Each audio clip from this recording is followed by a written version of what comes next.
breathing and smacking. What about now, bitch? Okay.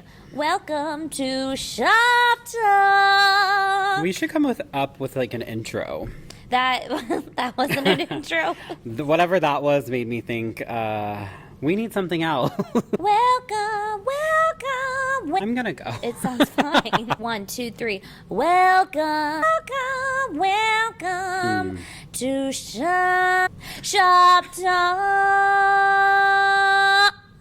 I hate this. Just for you viewers out there, she's not getting paid extra for the show too. She's not getting paid at all. She's out the $14 she paid for these bubblies. What an investment. I was given some feedback from our last podcast that we just kind of jump right in and we don't get to know each other. I feel like we know each other. I guess. Yeah, but people don't know us. I mean, what is there to know? How's your week going? It's Monday. I ate 2 bowls of ice cream last night and fell asleep at 8 p.m. Oh, yeah, we need to talk about our wet and wild drink for today. This is called Brut Bubble. These are so cute. I thought they were so fun. Let's ASMR this. Oh, that's good. Okay, so I feel like I say okay so a lot. After watching these few podcasts and some of the clips, I have never spent more of my free time thinking about the words that come out of my mouth. Yeah. Which honestly, I think, there it is. I think, that's the drinking game of this episode. He needs to stop Every time I thinking. say I think, Yeah. take a sip. Mine is okay so, and does that make sense? Mm-hmm. Does that make sense? Does that make sense? Ooh, I used to work with someone who would say that would set my interiors on fire. They would say... Are you sure it wasn't me? Yeah, they had red hair and a hand-me-down robe. You must be a Weasley. No, but they would say, oh, so, we came to the salon and everything else and blah, blah, blah, blah. They would say, and everything else after so many things. God. And that would just drive me nuts. And they probably didn't even realize they were saying it, just as we don't. Some people are uncomfortable, or they have it's an issue for them to talk in public or and talk in front of others, and so we use these filler words as like crutches. I form my sentence as I'm going. Totally. I don't have an idea. I'm just fucking talking. So I'm not realizing what I'm going to say in the next couple of seconds. And so those filler words just kind of fill in everything. Yeah. But also to play on this podcast, I have not watched myself at all. And you haven't watched it? No, I don't actually need to see myself. It's funny. I actually listen to it and I watch it. So I'm glad you're doing research. Because, and I watch a lot of other podcasts too. Now I watch it with a very different lens. And it's not even really critiquing them. It's more like, oh, I want to use that in ours or setups or whatever. So those of you watching on YouTube, we did change our setup from the very first episode to this. Yeah. And then we did get some different mic stands in this one. We're learning. We are, and I'm too much of a anal freak about certain things. And thank God he's anal, and I'm not. Yeah, honestly. I'm a little troll doll. Drives me crazy. Okay, so of course I had more random thoughts, so this is just how we're going to start every podcast. First, what's your opinion on people who film themselves crying? Oh, God, I hate them.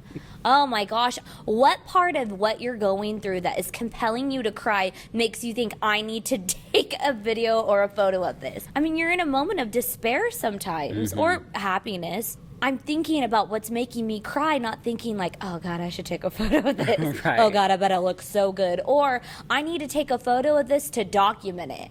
I don't want to remember why I was crying. Like I have secondhand embarrassment when I watch people doing that. It's tough because there's a toxicity in only sharing happy moments too. Yeah. You really have such a small, narrow line to really tread on when you are posting on social media. If you're too happy, you're bragging. If you show too much of what you buy, you're showing off.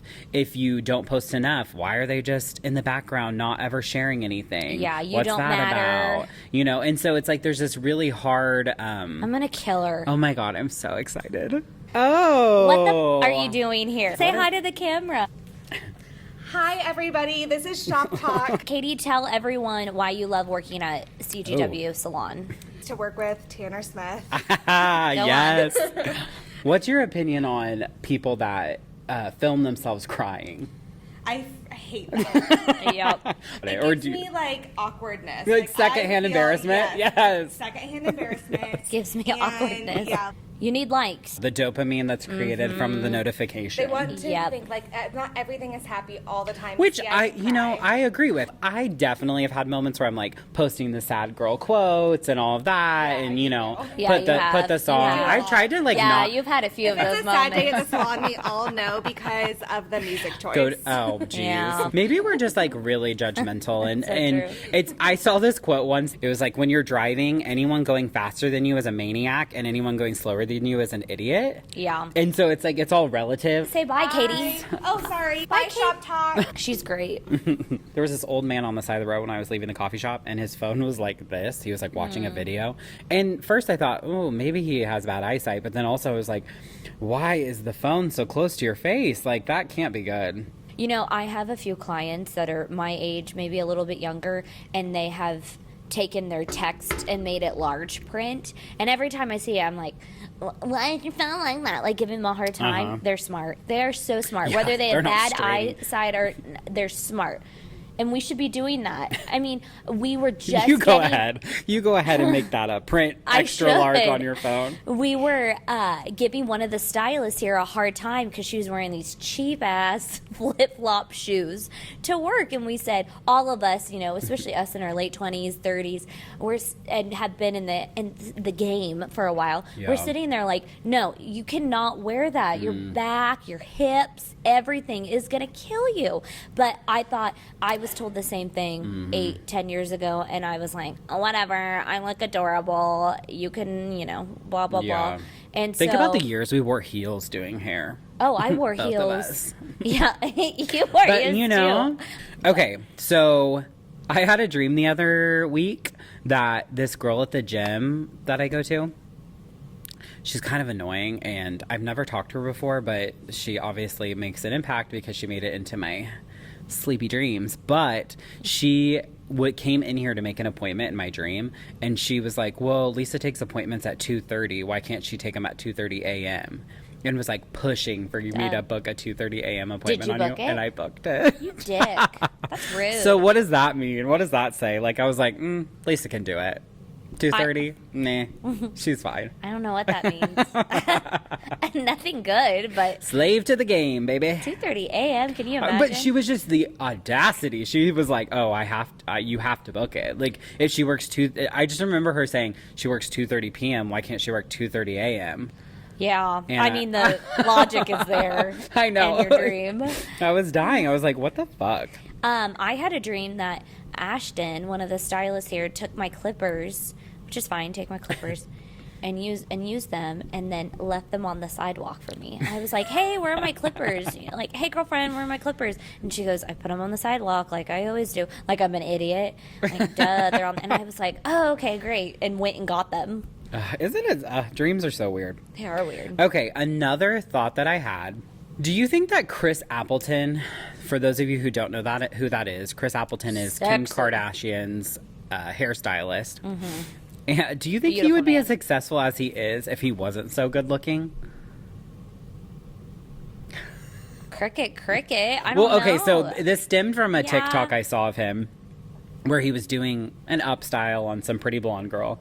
And he basically did a ponytail that he braided and then put into like a bun. It was nothing. I saw it. Nothing special, right? Yeah. It was nice. And so it was fine, whatever. But it had tons of likes, tons of follows, blah, blah, blah. And I was staring at him the whole time I watched this TikTok. I actually wasn't even watching the hair. Yeah, you were. And so it led me to think, how much of your success do you think goes into how you look?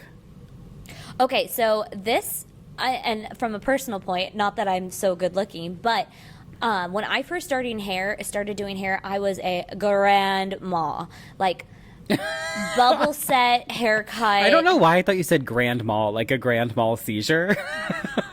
What? You were seizure inducing the way you looked. Yeah, sure. Honestly, yeah, it was awful. I just looked like dopey and not honestly like a trendy hairstylist. Kinda true. And then I glowed up but honestly, not even glowed up. Really what I started doing is I started looking like a hairstylist. I colored my hair some fun colors, got a trendier hairstyle. I got tattoos. Unfortunately, that kind of appealed to the look. And that is when I noticed my business started growing, my Isn't that clientele. fascinating? And so it had nothing to do with me being pretty, but it had everything to do with I looked the part. And so people started to gravitate towards, my business and all of that. But I think for him, because his Instagram, it's mostly him. Like, he'll post some hair stuff, but he is half naked on a beach living his life. And I think people are fascinated more by the life that he lives and how good he looks, of course. Well, but there's a level of notoriety that comes from just being associated with the Kardashians, of course. But I just was watching that video and thinking, you didn't really do anything special here, which may be the point. Sometimes it's like, oh, effortless style. You just throw it up. It doesn't take very long. I get it. But I was just thinking, like, you are so gorgeous.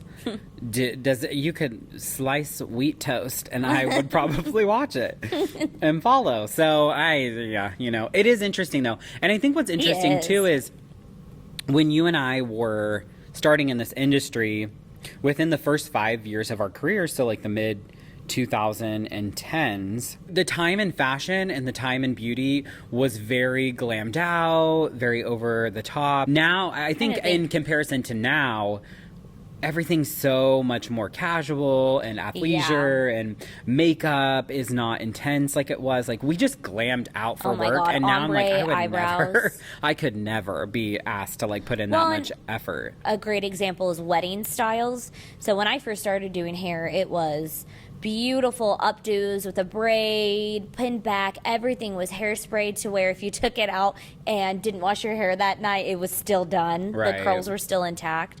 And now I say you have to master the non-updo updo. And every woman that gets their hair done for their wedding day, they want to look like themselves times slightly elevated or 0.5. Which is it's interesting because that seems like it would be easier. Oh, it's but not. Actually it's harder than ever. No, because it's easy to hide someone's imperfections with a when can you of glam hairspray. them out. When it's full glam, lashes, the works. It's difficult to elevate someone enough. And just understanding what they mean by, I want to look like myself, but better. I have a story. I think you would look better like this. Yeah. But what do they think, So I have a story, and this kind of tells you the difference. And the girls at the salon give me such a hard time about this. But one of the first weddings I did, I went and curled the entire bride's hair, curled every single coil, literally ringlets. She looked like a American doll.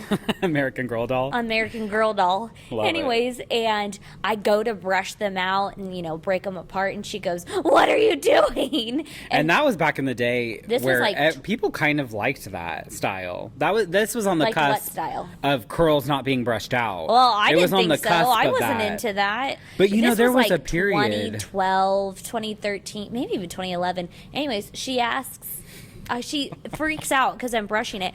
And I said, "Well, what, you want to keep these curls like this?" And she goes, "Oh, yeah.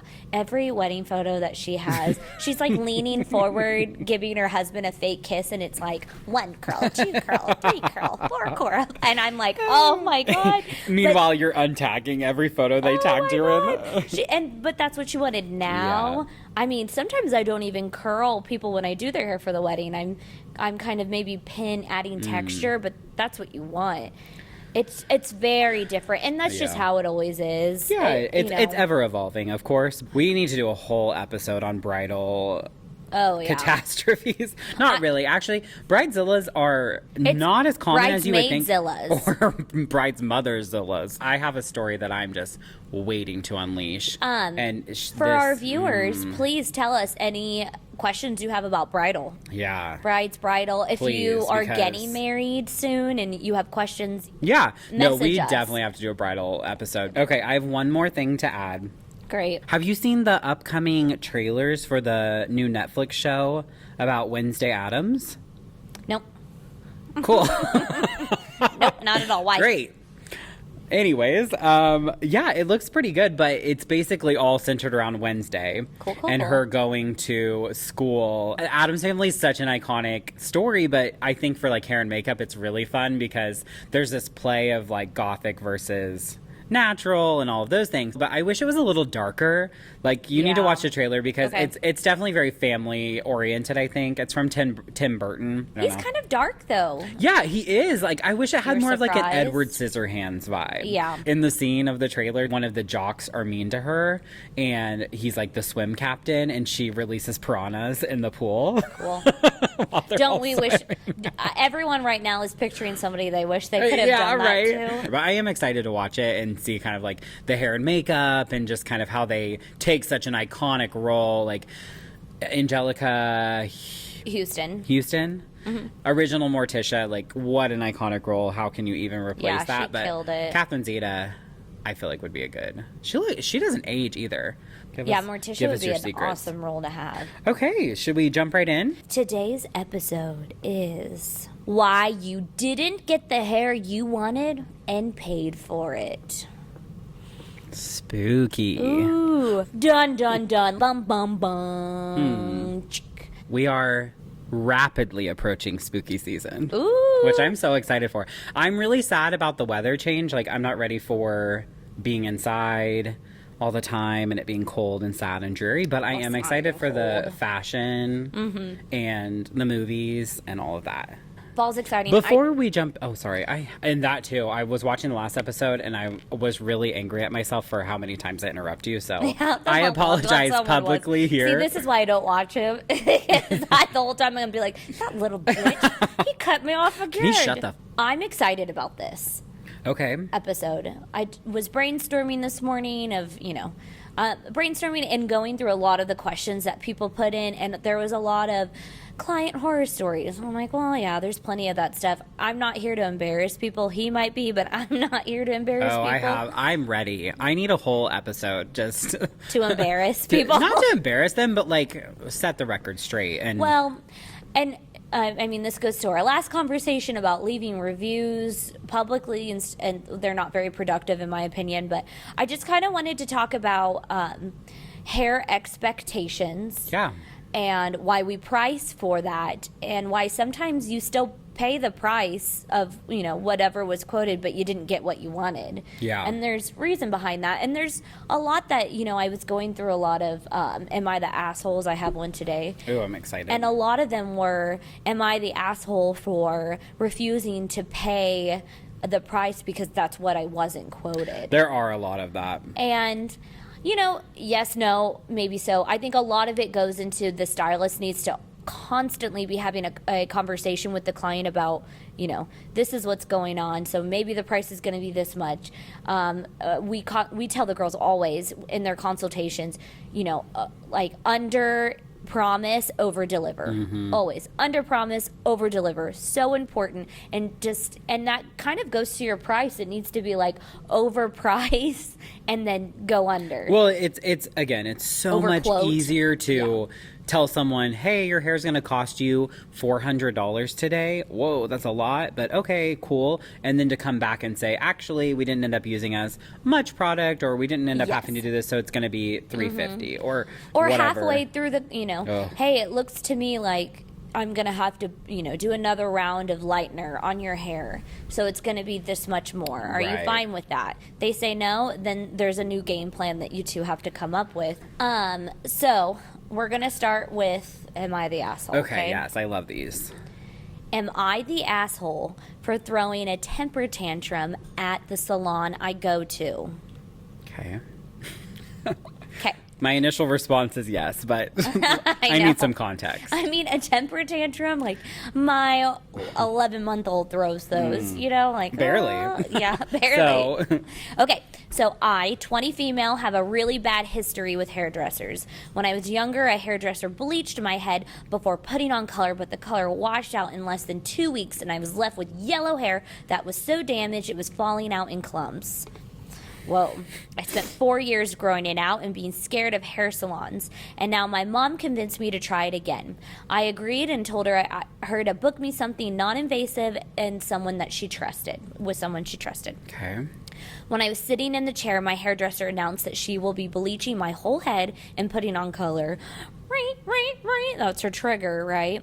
I got so scared that tears started pouring down my face. When I calmed down and I explained that I had a really bad history with it and that I didn't want bleach, she got frustrated and said that she can't do anything on my current hair because the color won't show up. My hair is a dark blonde. I stood my ground and refused to have the treatment done, but she complained that now the time she saved for her will be washed. Shave for me, will be washed. When I got home, my mom told me I acted like a little asshole because the hairdresser is her good friend and I embarrassed her. But I don't think I should pay the $400 if I'm going to be unhappy. Am I the asshole? Sorry. What I think I missed. What was her end result that she was wanting? She wanted blonde. She wanted blonde. She was Actually, dirty she didn't blonde. really say. She just said that I'm assuming she wanted blonde because the hairdresser said I can't do anything to your hair unless I bleach it. Okay. So she probably needed to have blonde or like a fashion color or something. So yes, she is the asshole. You do not throw a temper tantrum. My first red flag is when anyone ever says, I have a really bad history with hairstylists. Yeah. All the hairstylists, everybody ruins my hair, blah, blah, blah, blah, blah. Anytime someone says something negative about a previous stylist, I'm always like, oh, red flag number 1. Yeah. That always really triggers me, especially when they call and book an appointment, which, to attest to this, I can almost guarantee when a client is going to be difficult just based off of the conversation I have on the phone with them. I would bet every dollar sometimes I have that it's going to end a specific way just based off of how we interact on the phone. And disclaimer, just because you had a bad experience. Well, just because you had a bad experience, I don't doubt that you didn't. You probably had an awful experience. That happens. You know, it's happened before, and it will continue to happen. But you need to kind of wipe that away, you know? Yeah, it's just like dating. If you went on a bad date, are you going to bring and harbor all that bad energy from that bad date to the next? You can't. Some do. Yeah. But you can't. It's almost like you've got to set the tone from the beginning. And if you sit down in someone's chair, in a hairstylist chair, and say, I've had a really bad experience, it's like you're kind of creating the experience again. You're creating that negativity right from the get-go. I do respect her a little bit in the sense that, like, she had boundaries as far as what she was willing to do to her hair and didn't want to do it. I do sometimes feel like people ask for things that are really unrealistic, and we tell them, like, hey, this is what's going to have to happen. You're definitely compromising the integrity of your hair by doing this. Are you sure? And they're like, pull the trigger. I don't care. Like, they have no remorse. We've had clients say, I don't care if you've damaged my hair. If which dry. you know, and that blows my mind. That's just kind of hard to navigate. Yeah. And so I do respect that she was like, I don't want to do this. But it's anytime. Okay, talk about crying on camera. Another one for me is crying about your hair. It's like crying about, I don't know. TikTok is wild. Some of the trashed hair, it makes me sick that you've seen. Yes, you're 100% right. When someone's hair is not a solid, not a liquid, but somewhere in between, that is actually shocking. like every time I'm like, oh shit, like I can't watch it. When it looks like string cheese, like it is really disturbing. But I just think everyone has to have some perspective. And this is, okay, so this goes side to note, topic. I just finished a book that was super good. And people keep telling me to talk about book recommendations in this podcast. Guys, this is hair related, not book related. Maybe we need to start a book talk or that'd be fun. podcast, because I definitely think we could do that. But anyways, I've been reading this book and I just finished it. And the third part of the book is set in the future, like about 100 years from now. And everything's just, of course, like slightly apocalyptic. There's no, everything's rationed. Like you can only shower certain days because there's a water shortage, all these things, like a pandemic stricken world. So we're not far off. Yeah. And anyways, I just find that, like, in some places in the world, like, this is reality. Like, this book that I'm reading, it's like, oh, this dystopian world sounds so far off. But, like, this is a reality for a lot of people that live in the world and that don't live in America. And so then I just find that you are crying about your hair, something that isn't even has nothing. It's superficial. It's so superficial, and it's so silly to like cry about that, especially when nothing had been done. I could see you crying about someone totally fucking your hair up and your hair's melting off your head, or they just totally ruin it. Yes, Yeah. like that sucks. You are losing something in that. And so tears when you get home or whatever, not when you're on TikTok, but to cry about something, like, what is she crying about? I guess I don't really understand. Like, I guess it triggered her. It was like a trigger thing. That word alone is so annoying to me. I'm going to sound really like Republican, which I'm not. Conservative. But it's so annoying. Like, trigger warning, trigger warning. I'm so over that shit.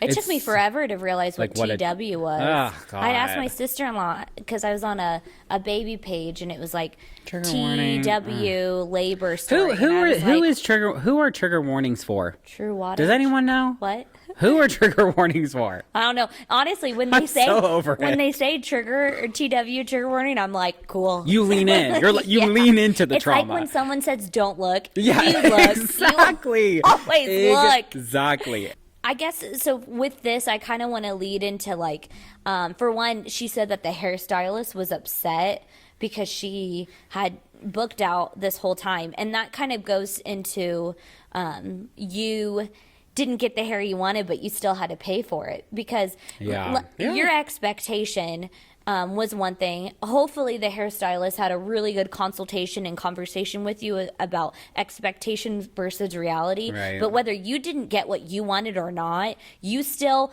that hairstylist still used the product, the time, the skill, the electric, the water, the shampoo, everything to get you as close to that expectation. And I'd love to point out that the hairstylist is just as disappointed as you are. So in this scenario, they didn't do anything. It sounds she to me just like got they up and didn't. left. Yeah. Because that girl But basically. the hairstylist was upset because she had booked out all this time for her.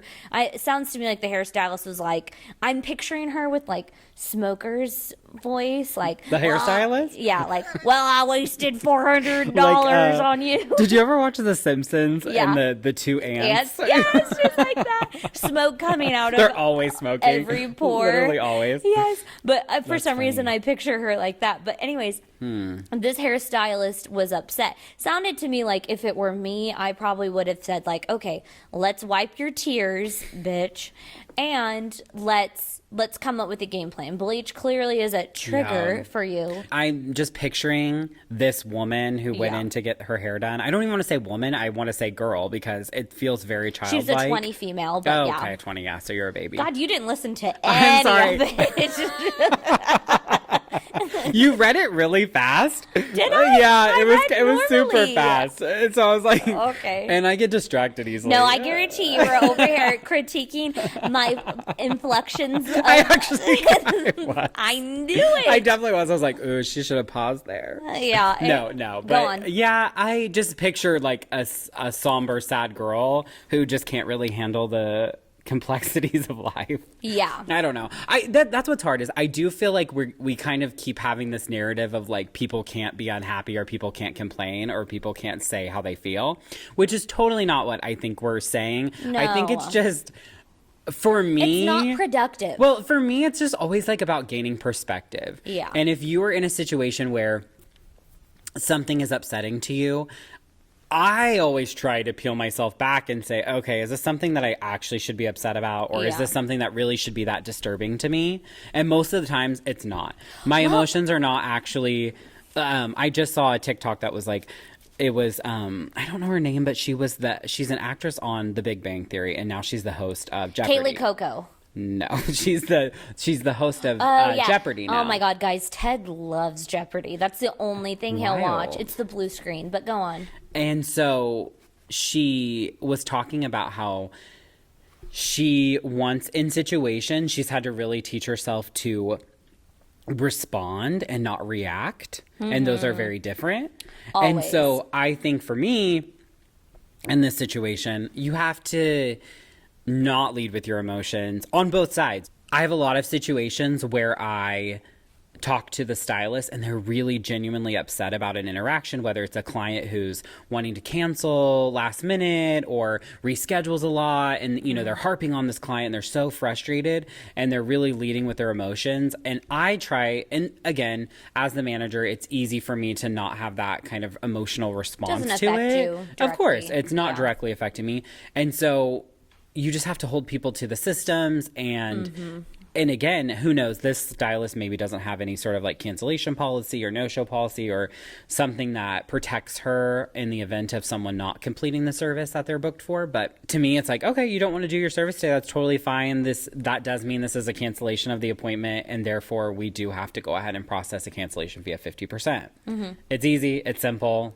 Cut them out the door and you're done. Guaranteed this person wasn't like this. The stylist probably has to manage their own booking. And so I don't know. She's an asshole in the sense of, why are you crying? No use crying over spilled milk. No use crying over spilled lightener. So I also chose this, Am I the Asshole? Because I feel like a lot of time clients, they do no research before they get their hair done. None. Some do, and we love them for them. Some do it too much, and we hate them too. It's just like social media. I know. Too much is too much, but not enough. That's fucking annoying. And so in this girl's case, so bleach is an issue for you, enough to bring tears to your eyes and cause a fucking scene, right? So why not do the research to find out, okay, what services can I get done that don't require bleach? Well, and that's really the question here. Like, You want to be blonde. Yeah. Well, we're assuming. You want to be lighter because obviously the stylist had to would be not be used. doing this Yeah. if you... What did you think was going to have to happen? Exactly. She did absolutely no research prior to this, as far as I'm concerned.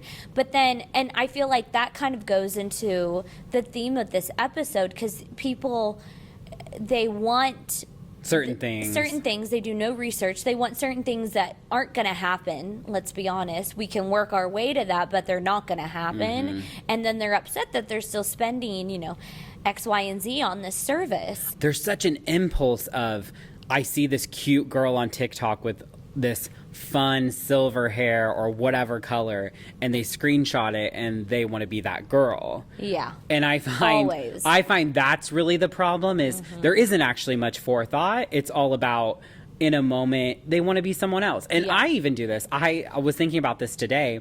I was on Instagram and an ad popped up for a carry-all bag for traveling. Fun. And it was this cute girl. She had an all beige outfit on. She had a silver titanium case, luggage, like carry-on luggage. And she had the tote bag that was being sold. And there wasn't a lot of focus on the bag itself. It was the girl. And I was Yeah. like, I want to be that girl. Yeah. I want to be the girl. I want to travel. That's all beige, looks cute in the airport, has somewhere to be, Yeah. world traveler, passport stamped, ready to go. Yeah. And so that's what happens with hair, I think, is people see these girls with cute little crop tops, baggy jeans, and they're doing a little Cute boyfriend. TikTok dance, and they're like, Yeah. I want to be this girl. Yeah. And so the first step is my hair. And so And I don't blame them. I think it's hard because you and I will always have a perspective that a client can't have. They would never think about things the way that we do. And hopefully things like this can help bridge that gap between what people know and what they don't know. I don't know. Yeah, it's I hard. remember don't my know. nail tech used to tell me she'd get frustrated with people that would come in with unrealistic nail expectations. And I'd be like, well, what is that? unrealistic? Yeah. Exactly. Like, I had no idea. And so it would be, oh, I want these long almond-shaped Hailey Bieber nails, but I don't want tips. But I chew but my I'm nails. a trash truck Yeah. driver. And I chew my nails every night because I have trigger warning anxiety. Oh, And so anyways, and so they'd be like, well, I don't have to tell you, you're not getting these nails unless you do these things. It's interesting And as a nail tech. Do you think that they like ask questions like that? Because to me, I would think if someone came in and showed me a picture of the nails, I wouldn't really ask any questions. I would just be like, yeah, okay, here you go. Well, I think it kind of goes to hair though, because And I say this to the girls all the time. When I first started doing hair way back in 2009, Back when we mixed the pigment from berries. back when we etched the price in stone. Anyways, I would have a client sit in my chair and say, I want highlights. And you'd say, bet. And you'd go and give them highlights and they liked it. I want to be Yeah. dark. Cool. You'd go and you make them dark. What was That's it. it was like, remember at Paul Mitchell, it was like everybody used, it was like 4, -3. it wasn't dash Or no, 3, it but was it was like 4G. 4G. It was 4G. Everybody It was used 4G. beautiful. Like, it was a the gold, go-to kind of buttery, dark, bronzy dark. Yeah. But anyways, exactly. Everything was so Simple. simple and just like not customized. And now, I mean, I have clients, they show me the screenshot from a TikTok video in the middle of her her dance, and and they want that exactly. Or they're sitting in my chair and they're saying, I want ash, I want silver, I want pearl. Pearl. I know, It's the from words Friends. are so interesting. Yeah. Anyways. Ooh, a hot but- take. Friends is fucking stupid. No, we're not getting into that. So anyways, but they're coming in here and they want these details, and so they're creating the conversation that as a stylist you don't really want to have half the time, but Yeah. you have to. Well- But see, that's the problem is these girls though, and guys, I should say, this isn't just Yeah. a gender thing. These girls and these guys, they're coming in and saying, I want these specific things about their service, but they're not doing any research on how to get that. So when you're sitting there being fee-fi-fo-fum and saying, well, you're not going to get this because I got to bleach you, and then they're crying, Is it's that like, how you talk to your clients? B505. you're not going to get none of this, Pearl. I've noticed in being in the salon around a lot of clients that I'm not actually taking, but just helping or whatever, Yeah. that I find we don't really talk a lot about maintenance that often. When it comes to like fashion colors or anything that's a high maintenance Should be. color, maybe it's like a blonding service. Like it's a really, scalp tens blonde. We just kind of talk about, okay, this is what we're gonna have to do today. This is probably what you're gonna be priced. Are you good? But there's not really a lot of like, hey, do you realize you're gonna have to come in every 4 weeks because if you get any more regrowth, you're gonna have banding. Like I noticed that conversation doesn't happen very often. I mean, a lot of it is probably happening outside of the consultation. Okay, so maybe I'm just Like not during, present I know around when it. I do it, it's usually like I'm blow drying them and I'm saying, I know. hey, So it almost, because to me, in my Or I'm opinion, I think it rinsing. almost needs to happen in the consultation Yeah. because we're about to commit to this color. And are you prepared to, and or that's do you the thing. care? With Do you my- really care? And you're just like, the oh, well, if they clients- come back and do it, they do Yeah, it. the clients that I have that are fashion colors, that's all they do, so they kind I of know know. that. I think you're 100%. You have years of built relationship with your clients that Yeah. they know the expectations of getting a color like that. But I wonder, we have a ton of new clients. And so I always just wonder, like, what's your advice as far as having that conversation? Or do you think it's important? Because like I said, with the nail salon, like what your nail tech was saying, I almost think it's kind of their responsibility. Like, you get these long ass nails, all this design, like, your lifestyle. Like, is it really my job to break down like your lifestyle and what you can and cannot do? Like, I think, well, to kind of contradict what you're saying, in the consultations that I've been a part of with the girls, we're talking about, Oh, good. This Okay. is going to wash out, shampoos are great options, which is another price that we have to quote. You're coming in, you can do a refresh on that service or whatever, at least the ones I'm having. A client that we had earlier, probably about 2 or 3 weeks ago, maybe even months. Okay, so she had hair down her back. It was super long. She had about 2 years. 2 years prior to that, she had gotten her hair colored just kind of dark. So most of it was virgin hair, and she wanted bright pastel blue hair. yeah. It was fine in the aspect that we were able to cut off the previously colored hair, because that's a huge issue to the point where you're not getting what you want when you have color. That's a barrier of us getting to the end result that you need. But She wanted, we were able to cut that off. In the consultation we had with her, it was, you are going to have several rounds of bleach, maybe this time, maybe over the course of several appointments. You are going to need the upkeep on this. Your hair's not going to feel the same. It's going to be bleached hair. It's going to feel a little bit more drier, more textured to it, you know, and then also upkeep, you know, a shampoo, or maybe coming in every honestly, 2 to 4 weeks even, to get a refresh of this color is going to help. You know, even your roots are going to show even faster. I mean, there was a lot of things that she did not educate herself on, which we're fine with them coming in with some little to no education, but you felt like through the consultation, though, you guys educated on her what to expect. We told her it's not going to take the same in every place. You know, I always describe it as, you know, a white sheet of paper and a black sheet of paper and a highlighter. When it comes to fashion colors, you put that yellow highlighter on a white sheet of paper, you see it. You put it on black, you don't. And that's the hair. We've got to get the hair as close to a white sheet of paper as possible for you to see the true color that you want to see, the end result that you're looking for. What was hers? Did she have a hesitation on bleach? Did you say that? Yes and no. Okay. She had curly hair, so she was kind of hesitant on just color, probably, in general. Well, and, you know, I should also say, like, talk about over-educating. I told her, you know, this is going to affect your curls a little bit, and she was like, what?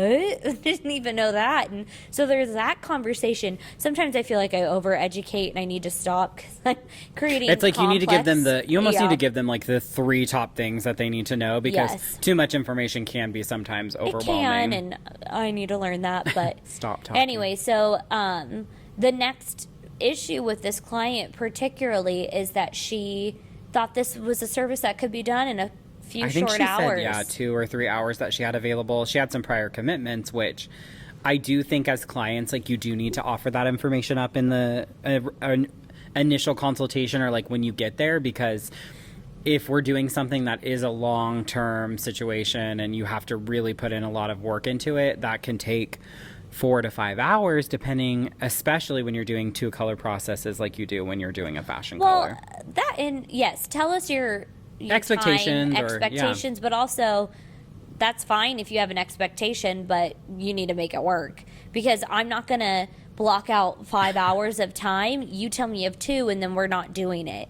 Well, because now I'm at 5 hours worth of a paycheck. So we do the whole service, and this stylist, who does not do color normally, she nailed it. It was the perfect shade of, like, consistent blue. You know, I told her it's going to take maybe kind of greeny, aqua in some places, maybe dark blue, maybe light blue.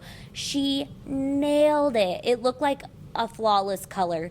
And she leaves the salon, and the whole staff is kind of mingling about, like, because she's been a total pill the whole time. I mean, just everybody knows she's in a hurry. She's one of those people that takes phone calls while she's getting her hair colored at the shampoo bowl. Yes. It's so annoying and disrespectful and disruptive. Can you sit down and shut the fuck up? Yeah, honestly.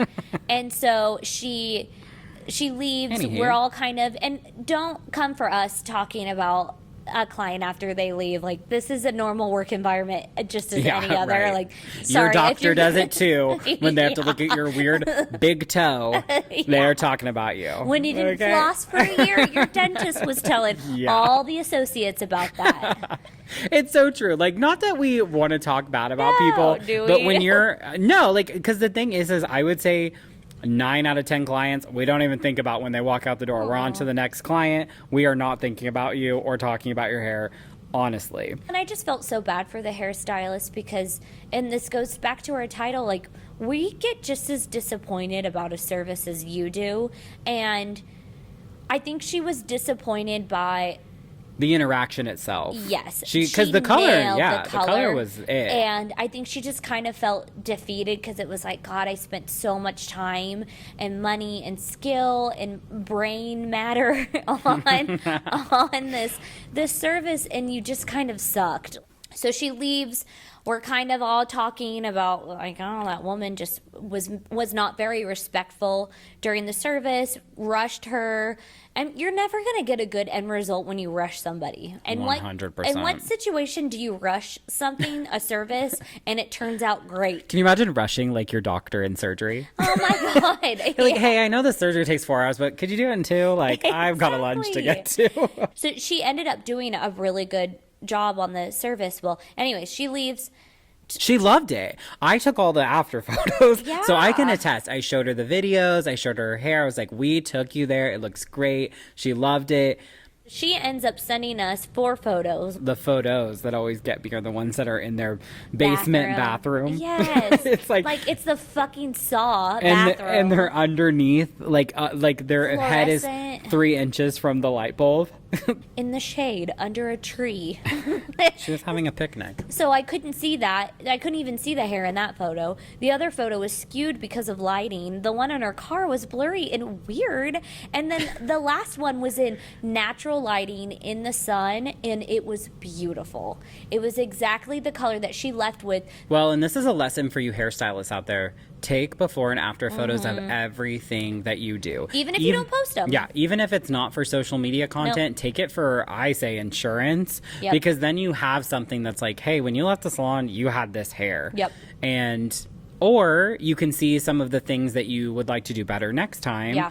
I think it all just boils down to Expectations. we set very clear expectations, and this woman just was never going to be happy. And so those of you that are in salon leadership, I think you do need to support your team members and know what you would be willing to put up with. I find a lot of salon owners end up becoming a little money hungry, and they're like, we have to take every client we can get. It's a quick cash grab. And I get that when the bills need to be paid, but in the end, you're not going to keep your stylist if you force them to take You're people. losing money, Yeah, basically. you will lose money in the long run because you're going to force your clients, you're going to force your stylist to take clients that make their work atmosphere not happy. And guess what? Toxic. Our longest clients that we have as leadership in the salon are our stylists. And so we have to make sure that they're happy, and that's really our job. And so if they're not, it doesn't matter that you made a quick $300 off this girl. If they hate their job, they're going to move on. And it's hard to find quality stylists, you know? Oh, God, it is. And I feel like even though we're talking like this was like a defeat or not a happy moment, this actually was a really good win for the salon because, yeah, we told this client, like, listen, there was nothing wrong with this service that you got. We got you as close to what we could, given all the education we gave you during the consultation. We're sorry. And honestly, for those of you wondering, we just stopped responding to her. She just wanted to keep badgering on about how she didn't like it or whatever. And sometimes you just got to cut your losses. And nothing that she wasn't very specific on what she didn't like also, No. might I add. But anyways, She's like, it looks good in the shade. The fuck? the shade. What does that mean? What looks good in the shade? A Tinder I'm like, photo? well, great. Skincare tells you that you should stay out of the sun. So why don't you just stay in the shade? Thank you. And your hair will look good all the time. Well, the win with this whole situation Yeah. was What was the our win? stylist said to us, like, I've never been supported this much. Yeah. You know, in past salons that she'd worked at, she probably had a boss, given what she said, she probably had a boss that said, you gotta fix it. You need to fix it now. You That's know? just older. That is old Yes. leadership mentality because it still Client subscribes is to the not always client's right. always right. And, you know, I think listening to this, it could appear that we're kind of anti-client, and we really No. aren't. Really, you We just guys, won't like be 90% of our clients are. Not even 99% of our clients Yeah. are amazing. 0.1. We have great experiences Yeah. with, but nobody wants to hear that. No one listens to CNN to hear about, oh, the world is spinning on just greatly. We're here for the fires. We're here for the deaths. We're here for the destruction. I'm not here for the deaths.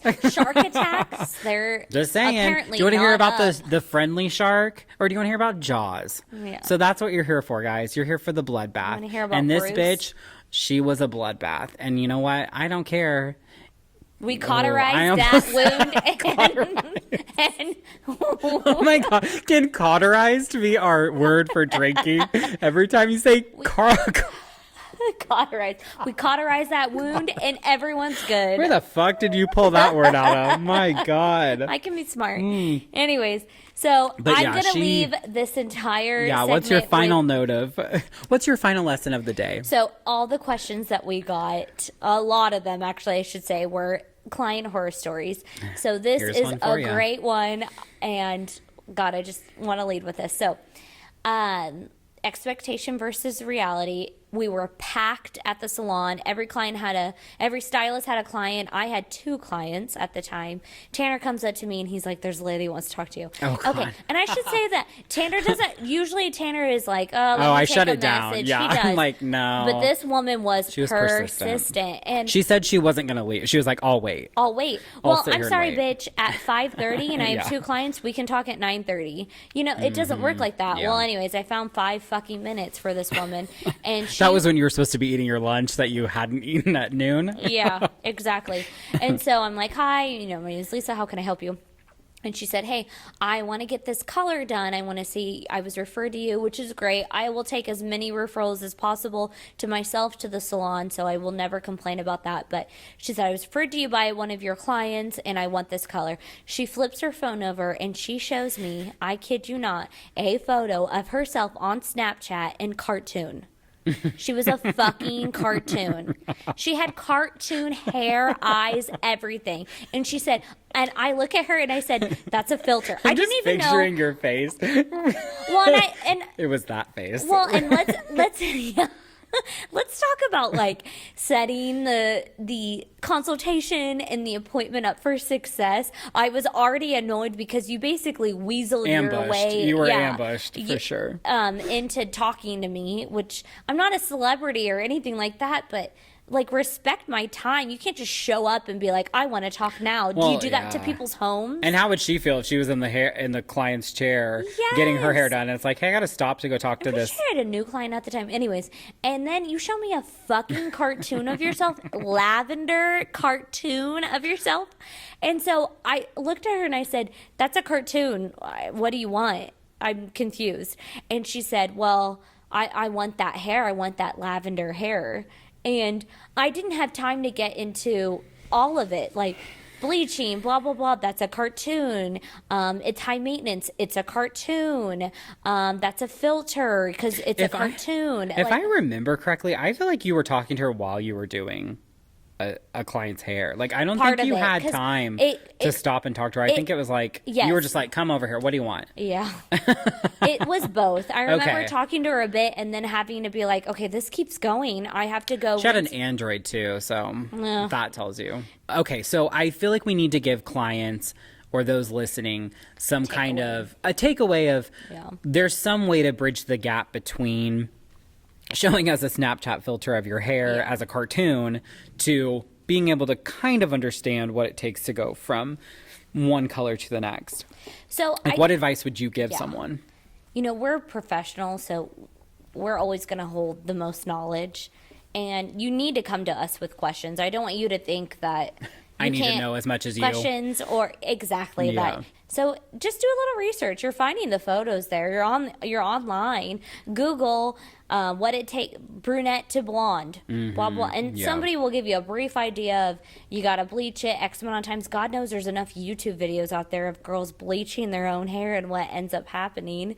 Which don't do that. I think what's hard for clients though too is there are a lot of videos out there as well of people getting these insane results in one session, and so they think it's possible because I've seen a lot of TikToks where they take someone from black to white and put on these polka dots of blue and green and all this shit, and it's like that is misleading. I really wish that those people that post videos like that would put some Honest. kind of context Yeah. of like, hey, this person has naturally light hair, so we're lifting only a few levels. Like, we do kind of have to educate the client in a way that's so different than we ever have before because of all this education that's out there and all this information. Like, there's so much information coming in, and if you don't really understand the whole process itself, it's easy to get misled. I think it goes down to, so I should say, don't believe 100% Right, everything yeah. off of the internet, but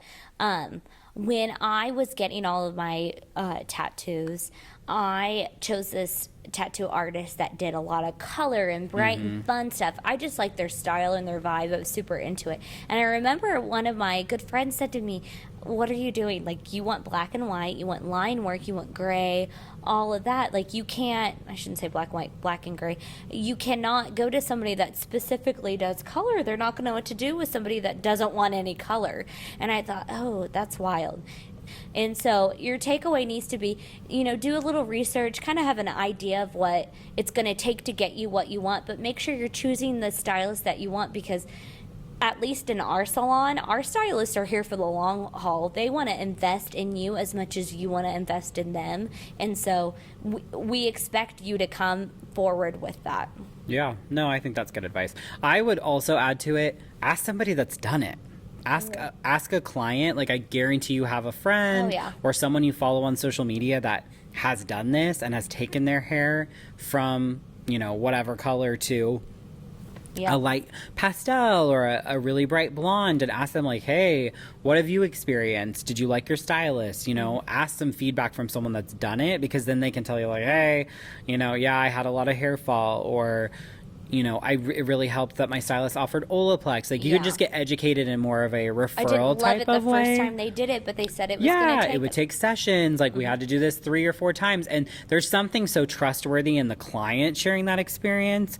And, we can tell you all these things, but sometimes I think people are, thinking we want a certain dollar, or, we're here for, there's an interest involved, like, oh, we're going to do it so we can make money, which of course we're here to make money, but I think there's nothing more trustworthy than a client that's done it. And so ask them what it took, how much you spent, is this a process you think I should do?